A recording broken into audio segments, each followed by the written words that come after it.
Hi everyone, Christina here. Welcome to another card video at my YouTube channel and blog.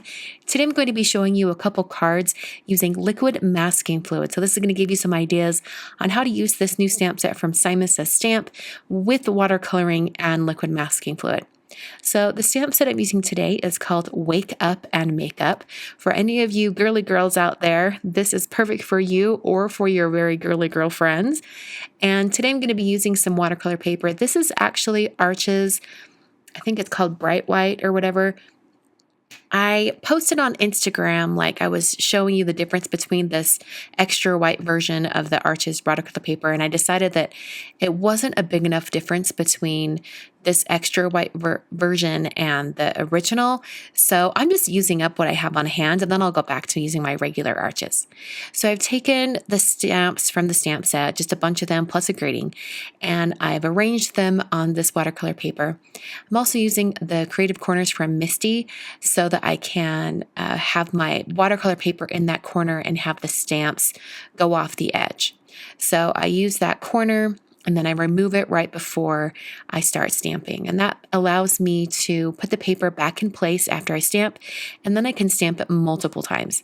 I'm using some VersaFine Onyx Black ink, which is a great ink for watercoloring because it's waterproof and it dries fairly quickly too. So I'm stamping this once and I get a fairly good impression, but the area that says Hello Gorgeous, where it's that really solid lettering, even though I pressed it down very, very well, it still wasn't as solid as I wanted. And that's mostly because of the watercolor paper texture. Watercolor paper, especially cold pressed watercolor paper, has a little bit of an uneven, rough surface. So when you're stamping images, no matter what ink you're using, sometimes you will need to stamp the images twice. That's why I really recommend using a stamp positioning tool like the Misty to help you get a perfect impression. So I'm pressing that down once again, making sure I have a really solid black area on those letters. And I did only have to stamp this twice. Sometimes I stamp things 3 times, but just twice worked well. I'm going to be making 2 cards today, so I have another piece of watercolor paper, and I've arranged the 3 lipsticks in the stamp set, as well as this greeting that says, "Life is hard, there's always lipstick." And I'm going to be using these to create a very simple card. This one is much more clean and simple as compared to that first card. And like I did with the first one with all of those images, I'm going to be stamping this card twice just to make sure I have a really solid stamping, especially over that greeting. Those thick letters really need quite a bit of extra ink. And while I've got my stamp positioning tool out, while I've got my Misty out, I'm going to stamp a secondary greeting for the first card, putting that greeting down at the bottom just over some Licorice Twist cardstock from Basil. And I'm going to move the door of my Misty over to pick up that stamp, and then I'm going to prep the area with an anti-static powder tool. I plan to use some white embossing powder for this greeting, so I wanted to make sure that the area was prepped before I start my heat embossing process. Stamping the greeting in Versamark ink, and since this is a very dainty, very small letters on this greeting, I did use very light pressure when I stamped it down. Shaking off the excess of that white embossing powder that I've sprinkled on, and then I used my heat tool to heat set this until it was completely melted and smooth. So now I'm going to work on the actual card painting itself. I've taped down the entire watercolor piece using some blue painter's tape.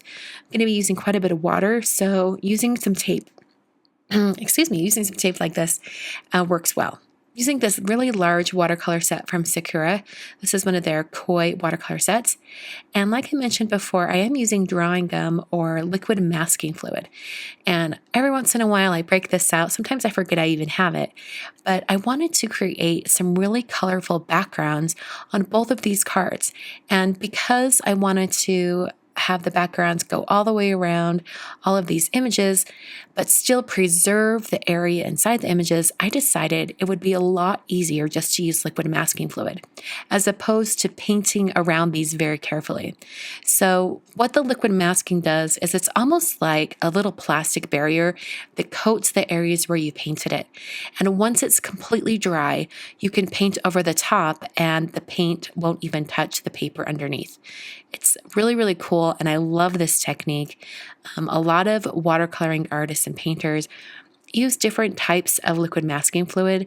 This one in particular, called drawing gum, is gray colored. And I like to use this one in particular because I can see where it's being applied. There are other types of masking fluid out there. There's some from Winsor & Newton. I know of one that's from Winsor & Newton that's kind of like a pale yellow.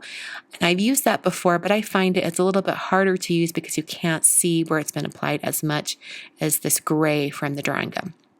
So I've got some rainbow colors from my watercolor set, and I just painted those over the entire area of this card design. And I dried it, and now I'm going to do another layer of all of these colors. Whenever I do a rainbow pattern like this, I like to double up on the layers of paint just because it really intensifies the colors. Watercoloring in general, when it dries, starts to fade back just a little bit.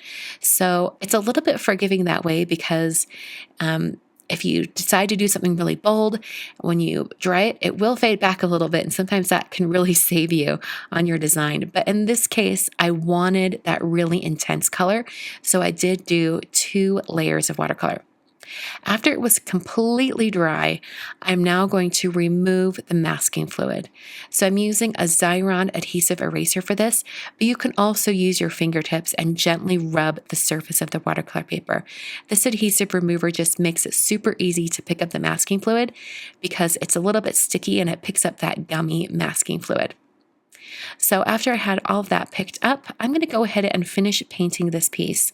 To keep everything simple and let the colors of the background really shine, I'm going to be painting all of these little images in tones of gray and black.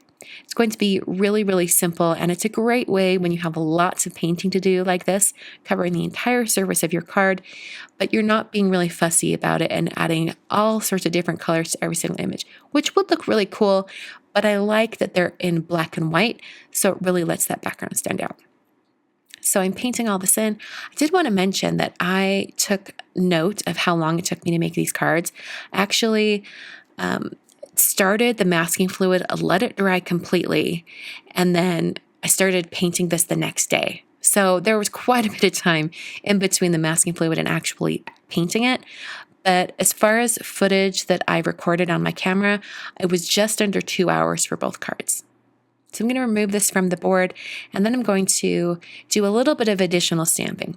Taking a little heart image from that stamp set and some Versamark ink, and I'm going to fill in some of these gaps with the heart. I'm just stamping, I think I stamped 4 hearts in total, and then sprinkled on some white embossing powder. This is going to fill in those gaps and make the pattern look a little bit more complete. I used my heat tool to heat set that embossing powder until it was smooth and melted. And then I grabbed a white Gelly Roll pen. This is a number 10 Gelly Roll pen, which is the wide version or the more bold version. And I added some little dots. They almost look like they could be stars. Not really, maybe just dots. And I also added some little X's and some little sparkle spots. This card really reminds me of like 1980s, maybe early 90s, Lisa Frank style. Do you guys remember Lisa Frank? I had a lot of Lisa Frank stuff in my backpack going to school. Folders, binders, notebooks, things like that. For this other card, I've coated the entire area with clean water, and then I'm going to be dropping in color. And I want this to have a really soft edge, so I'm going to pick up my hardboard and kind of manipulate where the water is running and try to get that color really moving. Another thing I wanted to mention to you guys about using a masking fluid is that you only want to work with the masking fluid when things are dry. So you want to apply it, let it dry completely, like completely. You don't want it to have any wet spots anywhere. And then you do your painting and let that dry completely, and then you can remove it. So I guess you could say at the beginning of the painting and also the end of the painting, make sure things are completely dry before you move ahead. A lot of people that I've heard from that have issues with liquid masking fluid, whether it's not pulling up from your paper or things are leaking underneath, or you do pull it up and it tears the paper, things like that. Most of the time, problems like that can be resolved by making sure you let the masking fluid dry completely and then let the paper dry completely after you paint. That really helps me quite a bit. And also, some masking fluid doesn't react well with all watercolor papers. This one in particular, this drawing gum, seems to work on every on every watercolor paper that I've used. But some out there, like Molotow masking fluid, doesn't work as well on some watercolor papers. So you might want to experiment on a little corner of your watercolor paper before working on your project. So I've painted all those colors, and I'm removing the masking fluid with that adhesive eraser. I'm going to paint each one of these lipsticks where the actual lipstick area is a different color, but then I'll be doing the tubes, like the packaging of the lipstick, like the packaging around it. I'm going to do those all in shades of black and white, similar to the previous cards, just because I really want that colorful background to stand out. Really easy watercoloring. I also put a shadow underneath all these lipsticks. So after all the painting was done, I trimmed down each card to be a finished size of 4 1/4 by 5 1/2. And while one card is horizontal, the other one is vertical. So I'm going to prep 2 card bases. I'm using some Neenah Classic Pressed Solar White cardstock, and I've scored that at 5 1/2. For one card, it will be a side folding card, and for the other, it will be a top folding card. To adhere these watercolor pieces to the card bases, I'm using some Tombow Extreme Adhesive, going around all those edges and then a few little strips of adhesive in the center. So I'm almost done with these cards. I just need to add that greeting that I stamped and embossed earlier. So I'm going to take an X-Acto knife, or this is actually a craft knife from Fiskars, and a ruler, and just trim this down so it's a nice narrow strip. Use my scissors to trim up the end. And then I put some foam adhesive on the back. Just trim down some foam adhesive and put it directly on the back of this narrow sentiment strip. So apply that right below the Hello Gorgeous just to finish off this card. And that finishes both cards for today. Like I said before, in total, this took about 2 hours from beginning to end, and that did not include the drying time of the masking fluid. And I hope you guys enjoyed these different designs using that new stamp set. You can pick up the new stamps over at simonstamp.com. And thank you so much for watching. I'll see you guys in another video very soon.